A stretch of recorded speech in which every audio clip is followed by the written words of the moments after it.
ಸನ್ಮಾನ್ಯ ಅಧ್ಯಕ್ಷರೇ, ಅಶೋಕ್ ಅಲ್ರಿ ಸುಮ್ಮನೆ ಕಾರಣ ಇಲ್ಲ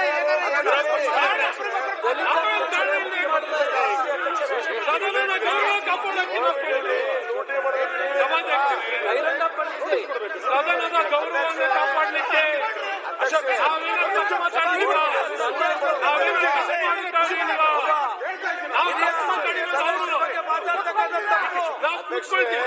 ಈಗ ಮಾಡಿದ್ದಾರೆ ಅಧ್ಯಕ್ಷರೇ.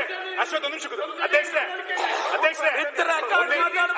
ಅಧ್ಯಕ್ಷರೇ, ಮಾನ್ಯ ಉಪಮುಖ್ಯಮಂತ್ರಿಗಳು ಸರ್, ಮಾನ್ಯ ಉಪಮುಖ್ಯಮಂತ್ರಿಗಳು ಮುಖ್ಯಮಂತ್ರಿ ಕೂತಿರ್ಲಿಲ್ವಾ ಇಷ್ಟೊತ್ತು? ಅಧ್ಯಕ್ಷೆ, ಉಪಮುಖ್ಯಮಂತ್ರಿಗಳು ಮಾನ್ಯ ಪೂರ್ತಿ ಮಾತಾಡೋದನ್ನು ಇರಬೇಕು.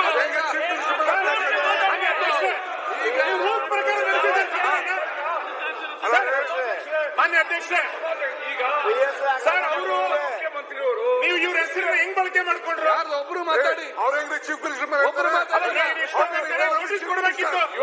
ಸೀನಿಯರ್ ಮೆಂಬರ್ ಹೆಂಗೆ ನೀವು ನೋಟಿಸ್ ಮಾನ್ಯ ಅಧ್ಯಕ್ಷರೇ, ಹೆಂಗೆ ಸರ್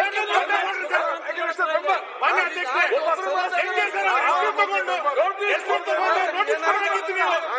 ಸದನದ ಒಬ್ಬ ಸದಸ್ಯರ ಹೆಸರು ತಗೊಂಡು ಹೆಂಗ್ ತಗೊಂಡ್ರಿ ನೀವು? ಹಂಗಾಗಲ್ಲ ಸರ್, ಮಾತಾಡ್ಲಿಕ್ಕೆ ಬಿಡಿ. ಮಾತಾಡಕ್ ಬಿಡೋದಲ್ಲ. ಕೇಳಿ ಅದನ್ನ. ಮುಖ್ಯಮಂತ್ರಿ ಮೇಲೆ ಆರೋಪ ಇದೆ ಅಂತ ಹೆಂಗ್ ಹೇಳ್ತಾರೆ?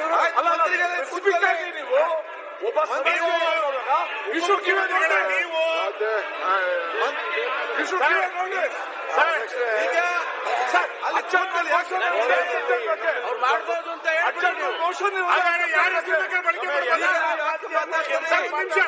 ಹಾಗಾದ್ರೆ ಯಾರ ಹೆಸರು ಯಾರು ಬೇಕಾದ್ರೆ ಬಳಕೆ ಮಾಡ್ಬೋದಾ? ಹೇಳಿ ಹಾಗಾದ್ರೆ. ಮೊದಲು ಹೇಳಿದವ್ರು ಯಾರು ಸರ್? ನೀವು ಸೀನಿಯರ್ ಮೆಂಬರ್, ನೀವು ನೀವು ಮಾನ್ಯ ಅಧ್ಯಕ್ಷರೇ, ಉಪಮುಖ್ಯಮಂತ್ರಿಗಳು ಸೀನಿಯರ್ ಮೆಂಬರ್ ಒಬ್ಬ ಸದಸ್ಯರ ಬಗ್ಗೆ ವಿತೌಟ್ ನೋಟಿಸ್ ನೀನು ಭ್ರಷ್ಟಾಚಾರದ ವಿರುದ್ಧ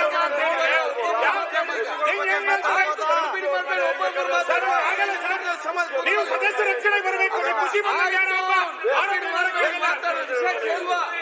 ಈಗ ಪ್ರತಿಪಕ್ಷ ನಾಯಕರು ಮಾತಾಡ್ತಾರೆ. ಪ್ರತಿಪಕ್ಷ ನಾಯಕರು ಮಾತಾಡೋಕ್ಕಿಂತ ಮುಂಚೆ ನಡೆದಿರೋದು ಮಾತಾಡ್ತಾರೆ. ಇವಾಗ ಯಾರ ಬಗ್ಗೆ ಏನ್ ಬೇಕಾದ್ರೆ ಆರೋಪ ಮಾಡ್ಬೋದಾ? ಹೆಂಗೆ ಒಬ್ಬ ನಮ್ಮ ಸದಸ್ಯರ ಹೆಸರು ತಗೊಂಡ್ರು?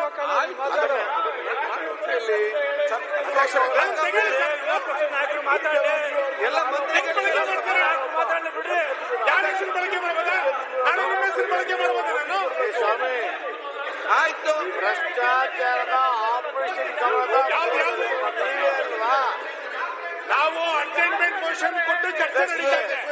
ನೀವು ದಿಢೀರಂತ ಹೆಸರು ತಗೊಂಡು ನೀನೇ ಪಿತಾಮ ಅಂತಂದ್ರೆ ಸಿಎಂ ಹೆಸರು ಹೆಂಗ್ ಹೇಳ್ತಾರೆ ಅಂತ ನಾವು ಕೇಳುದು. ಆರೋಪ ಇದೆ ಅಂತ ಹೇಳಿದ್ರಲ್ಲ, ಕೊಡಿ. ಸರ್ ಈಗ ಅಧ್ಯಕ್ಷ ಏನ್ ಬೇಕು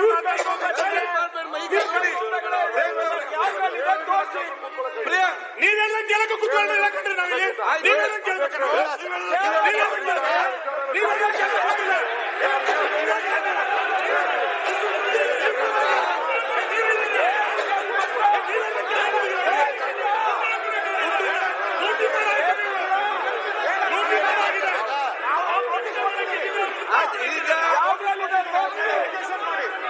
ಮಾನ್ಯ ಅಧ್ಯಕ್ಷರೇ, ನೀವು ದಲಿತರ ಹಣವನ್ನ ಲೂಟಿ ಮಾಡಿ ಈಗ ಸಮರ್ಥನೆ ನಿಂತ್ಕೊಂಡಿದ್ದಾರೆ.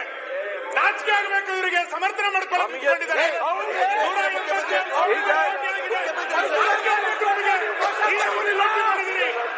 ನಿಂತ್ಕೊಂಡಿದ್ದಾರೆ. ಈಗ ಸದನವನ್ನು 10 ನಿಮಿಷ ಮುಂದೂಡಲಾಗಿದೆ.